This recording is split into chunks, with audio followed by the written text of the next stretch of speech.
All right, joining me now is attorney Tom Renz. Let's talk about James Comey being indicted once again. We are getting reports there also has been an arrest warrant put out for him. There was a press conference held this afternoon. Here's just a little bit right here from the DOJ today. He knowingly and willfully making a threat to take the life of and to inflict bodily harm upon the President of the United States. Count 2, same day, May 15th, 2025, that the defendant, James Comey, knowingly and willfully transmitting in interstate commerce a communication that contained a threat to kill the President of the United States. Both of these counts carry a maximum term of imprisonment of 10 years. Should we expect more indictments of this sort? For example, in 2020, Gretchen Whitmer did a TV hit with 8645 on her desk in the background. Is that the kind of thing you would pursue? And then just really quickly, should Comey expect to face more charges for his role in the Russia collusion investigations? I'm not going to comment on other investigations involving Mr. Comey. He was indicted in the Eastern District of Virginia. That was dismissed on procedural grounds because of the judge's finding regarding the U.S. attorney. So that case is under appeal. As far as other investigations that are happening, it would not be appropriate or fair for me to comment on that time. As far as other incidents of threats against the President of the United States, those will be investigated. Every case is different. The facts are different. Who makes the threat matters. What the threat says matters. You're right. The question about intent matters, and we have to prove that. That's something that's our job, and that's something that prosecutors will have to do in front of a jury at the right time. But you cannot compare. It's not fair to the American people. It's not fair to the defendant.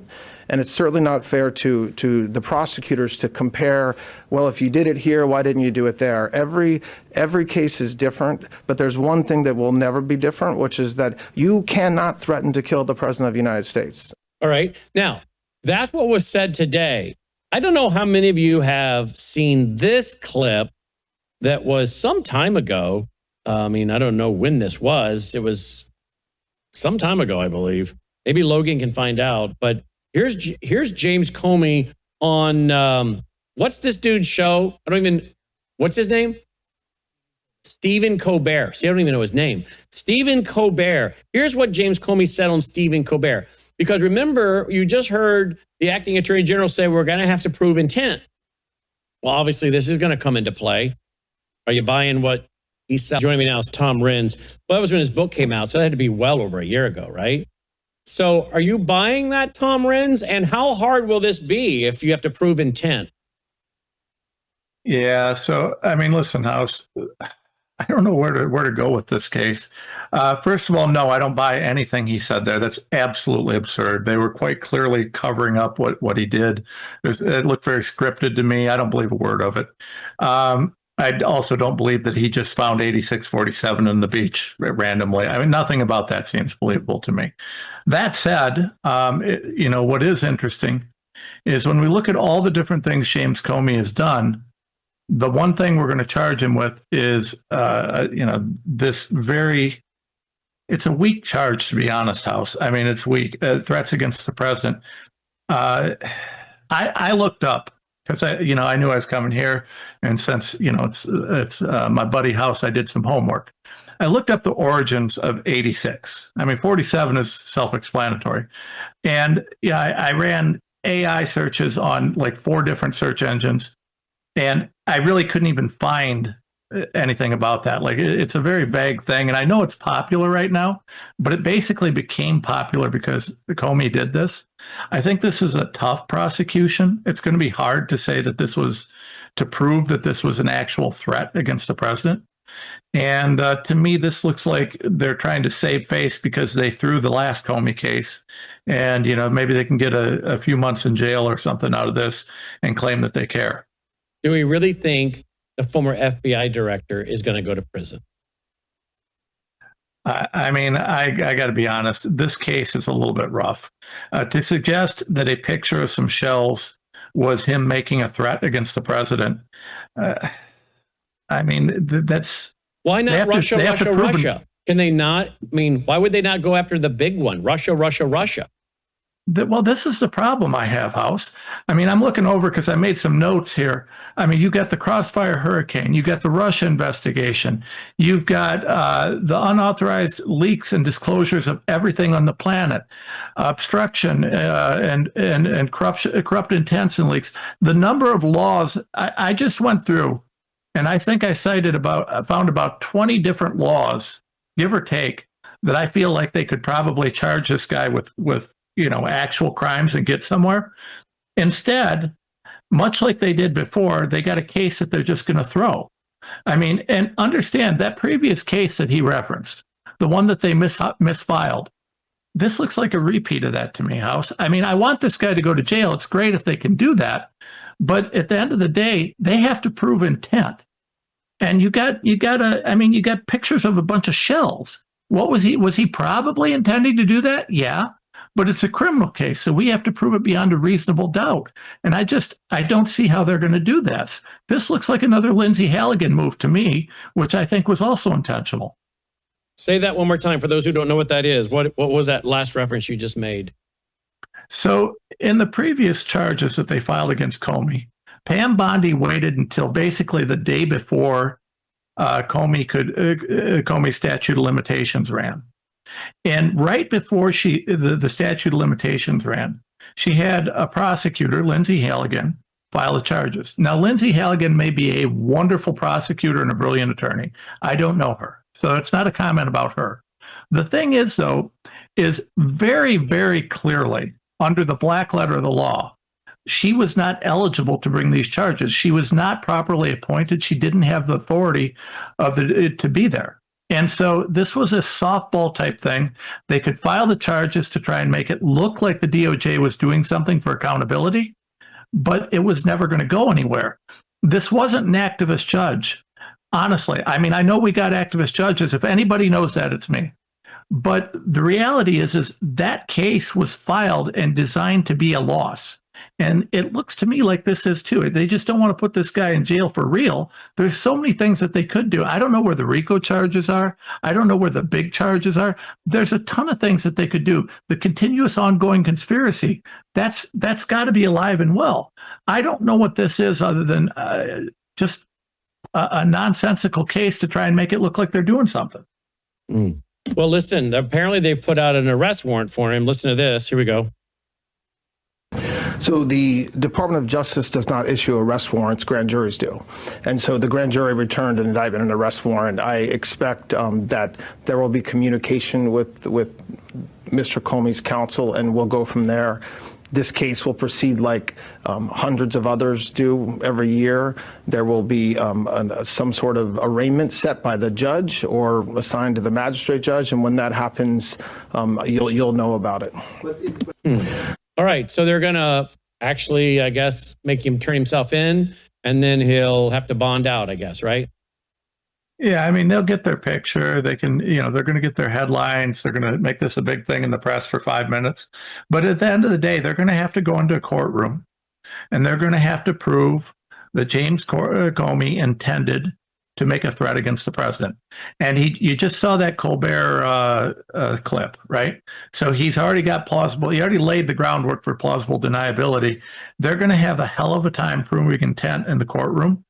I honestly, House, as much as I want to be wrong on this, I just don't see it going anywhere other than maybe a slap on the wrist. All right. So let's go to the other one. I'm going to have Nick Holscher on in a minute about this. What do you make of the top Fauci advisor indicted first criminal prosecution against a senior COVID official? That's over at Nick's website, Dr. McCullough's website. I'm going to have him on next. What do you make of this? Well, I mean, I haven't read that indictment yet. It just came out today, and I'm glad they're doing it, right? Clearly, everyone involved with COVID needs to be in jail, including Fauci, although Fauci's got the pardon, auto pen pardon. It's an interesting thing. Here's the thing that I see with all of these, that's kind of the pattern here, House, is they're not bringing the big guns on this. All of this looks to me like, these kind of, let's save face here, let's save face there. Now, I didn't read that. Maybe I'm wrong about this. If I'm not mistaken, though, there were no RICO charges, because if there were RICO charges, there'd be more than just him named. There should be, I mean, this COVID conspiracy, there should be RICO charges. There should be, I mean, they should be throwing the book at these people, because, you know, they were behind, God knows how many people they killed, you know, through this thing. The amount of fraud that was committed is mind blowing. And, you know, the whole thing is just nonsense. I'm going to read that case very carefully, and I'm going to dig into that. And my guess is I'm going to find the same pattern that we've seen with this DOJ over and over and over again. And that's, you know, we pretend to file something to try and get some headlines, have everybody act like we're excited. They're finally doing something, right? And, but then we see it's a whole lot of nothing. Yeah. Interestingly enough, I didn't hear anything about charges against Bill Gates or Borla. I didn't hear charges about, you know, any of the senior FDA officials who were involved with approving the mRNA poison jabs. I mean, there's so many different things that could be being done.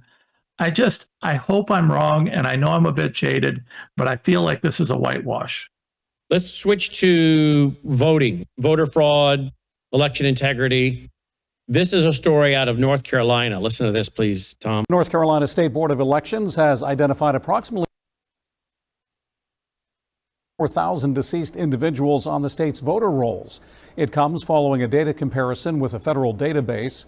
On April 17th, the state board submitted nearly 8 million voter records to the Systematic Alien Verification for Entitlements database, SAVE for short, as part of its initiative to strengthen the accuracy and integrity of the state's voter registration list. The comparison of voter registration records with the SAVE database is intended to identify any non-U.S. citizen on the voter rolls and ensure that only eligible individuals are registered to vote in North Carolina. The process also helps identify other anomalies, such as duplicate registrations, name mismatches, and deceased voters.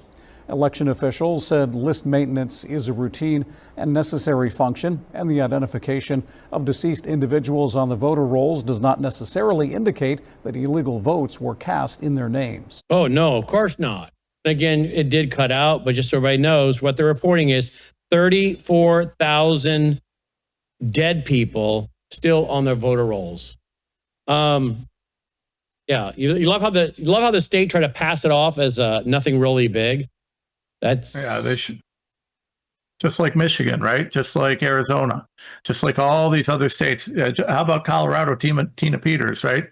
House, as an attorney, you got to understand, when you go against the DOJ, if I sue the federal government, I'm going against the DOJ, I immediately know these guys have an endless budget. They can assign hundreds of people to a case. It's like going against Jesus. It's almost impossible. And so, well, with going against Jesus is impossible, but it's almost impossible with the DOJ. Yes. That's why I said it's almost like, right? It's almost like. It's not quite that bad, but it's pretty rough. Yeah. Well, and by the way, I keep doing it, so you know. But the thing about this is, what we're seeing is a pattern here. We elected Donald Trump in part to drain the swamp, and unfortunately, his DOJ has been broken from the beginning. There's been, if I'm not mistaken, there's still been less than 150 FBI agents fired since they came in, and yet there were 5,000 assigned to J6. There are so many people that need to be fired in that DOJ and replaced, and until they do, what we're going to get is more of this. Todd Blanche is not doing any better than Pam Bondi, to my mind. And there's a lot of reason to doubt him. You know, I mean, he's got, what's her name? Jocelyn, her name's escaping me, still working for him, who is just absolutely awful in J6. There's just so many bad people there. And so what we're seeing is talented, brilliant lawyers who are playing a game to dodge doing their real job. They don't want to hold people accountable. They do, except for the parents who go to school board meetings, who, you know, that they call terrorists, right? So what we're seeing is, instead of accountability, we're seeing political games to try and make it look like they're doing something, but never actually holding the people at the top accountable. They'll go after the people at the bottom, but not the top. And if they do at the top, it's not like the big charge, like Russia and right. Everything else we've talked about. Here's President Trump talking about it, by the way. He knew exactly what that meant. A child knows what that meant. If you're the FBI director, and you don't know what that meant? That meant assassination. And it says it loud and clear. Now, he wasn't very competent, but he was competent enough to know what that meant. And he did it for a reason, and he was hit so hard. Because people like me, and they like what's happening with our country. Our country has become respected again, and all this. All right, so he says he knew exactly what he was doing. Now, I want to transition this into something we talked about on our Worldview Report newscast tonight. If you go over to the website, worldviewreport.com, I actually have an article over there, and it's about political violence. Let me see if I can find it real quick. Here it is. Jonathan Turley, A Nation Divided, the chilling embrace of political violence in the United States. One poll by the University of Virginia Center for Politics found that 52% of Biden supporters say Republicans are now a threat to American life, while 47% of Trump supporters say the same about Democrats.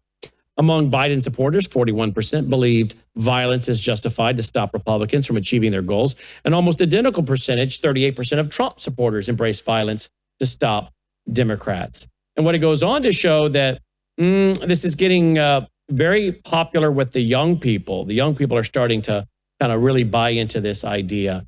How much of this do you think plays into what many people have been warning about, and that is a civil war or massive civil violence? If you have people, at this level, elected officials, talking about violence against a sitting president or an incoming president, former president, and now president, we're seeing now the third assassination attempt on him. We're hearing people talk like you and I never heard elected officials in the House or Senate talk, or governors talk the way they do today. When we were growing up, we didn't hear that. Being that you're about my age and we're interested in these things as well when you were young, so you and I have a long history, even as young people, studying this stuff. Do you join me in saying that this is going to go badly for either way, that the train has left the station, and I think the country's too divided? And I'm going to add another point. This is why we really don't like traveling anymore, even though we started our Worldview Weekend conferences in February of 1993, and my wife and I hosted Worldview events in 300 locations around the country that we personally were at. Not to mention the other things we would accept invitations to speak at. We do one event virtually a year now. You have to bring in so much security. There's so much vetting of who's in the building. It's to the point where even people who just have a podcast, and we, of course, are more than that on 75 terrestrial stations, that those people are at risk. Even anyone that speaks out and has any kind of voice, you are a potential target. And this is only increasing. Does all of this concern you when we put it with what Comey at that level of FBI director should have known better than that? And then you add this to this new poll that shows that a chilling number of Americans on both sides are willing to embrace political violence? Yeah, this is horrific, House. It's terrifying. And you're right. I mean, I started watching politics when I was a little kid. I was weird that way. But I've enjoyed watching it my whole life, and it's deteriorated. It's deteriorated in a profound way, just like the morality of our country. Everything about our country is deteriorating. Now, we're at a point now where both sides are talking about violence, and it's absolutely abhorrent. I cannot tell you how distasteful that is and wrong it is. But I'm going to tell you, there's one other thing. There's a couple things here that I think are critical that we have to understand. First is we could diffuse this situation easily. If the president would actually get a DOJ that was enforcing the law properly against the elites, and there was actual justice, people would feel much better, right? I mean, you've got Tim Walz up there, who was never even investigated, despite the fact that someone who worked for him left a note saying that Walz told him to kill the former Speaker of the House up there right after she didn't vote for the Somali health care bill, right? Nobody even investigated it. What's happening, and this is a thing that our founding fathers knew it, and it's historical.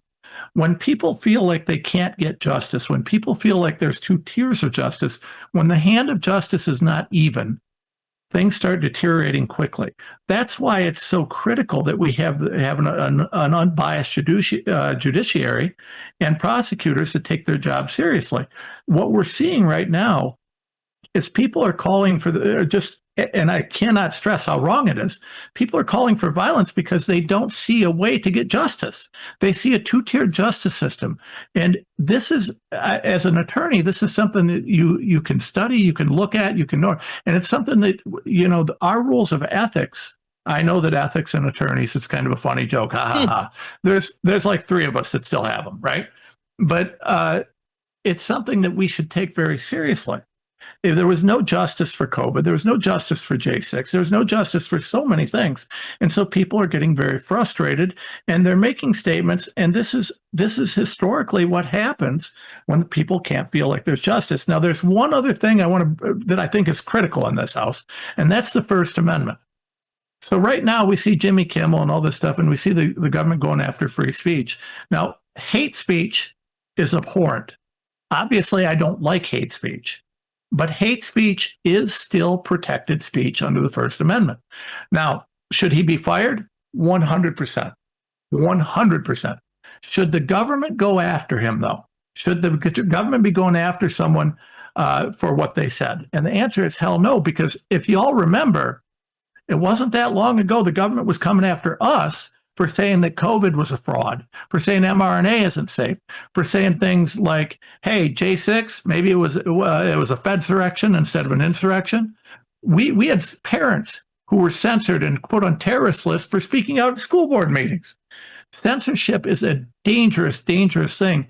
And I've got to tell you, I respect the president pushing for security and those sorts of things. But when he made the statement recently that he was willing to trade his freedoms for security, that is literally the antithesis of what he should be doing. It is wrong. It is not okay. Our freedoms are first and foremost. For 250 years, we've had brave men and women die for our freedoms. And, now we're at a point where we're not only not seeing justice, we're seeing our leaders willing to sell out on the most foundational principles that America has ever stood for under the guise of security or some other nonsense. And this is the reason I think that we're seeing people push to the edge so much. And if we would just get some people that in leadership that weren't corrupt, that weren't selling out, and that were actually standing on principle for what's right, not over what's politically expedient or what's going to get them the next $1 million campaign donation, I think we could start to rebuild our country, because we, the people, don't want revolution. We don't want violence. We want to live peacefully. And it's only in a situation where people are so pushed to the brink that they start talking this way. But we really need to guard against talking this way, because if you talk this way, it leads to people acting this way. And so it's a bad situation. And I got to be honest with you, House, I am 100% with you. I'm terrified of where we're going. And I'm even more terrified of the fact that so many people seem so unwilling to question everybody, right, left, middle. Nobody's doing right in Washington outside of it, just a handful of good people. TomRenz.com, TomRenz.com. Thank you for joining us tonight, Tom, helping us get our arms around this breaking news tonight related to James Comey. He also has his own program. You can find it along with everything else at TomRenz.com. Tom, thanks for being with us. Honor to be here, House. Appreciate you always. We had Nicole Pearson on last night, by the way. Oh, yeah. Well, I'm part of the geofight. So we're doing that. We just dropped that geoengineering lawsuit, which, by the way, as a part of that lawsuit, one of the things that was in there is it looks like the records that were used to write the paper that justified the Paris Climate Accords, looks like there was a problem with those records, shockingly.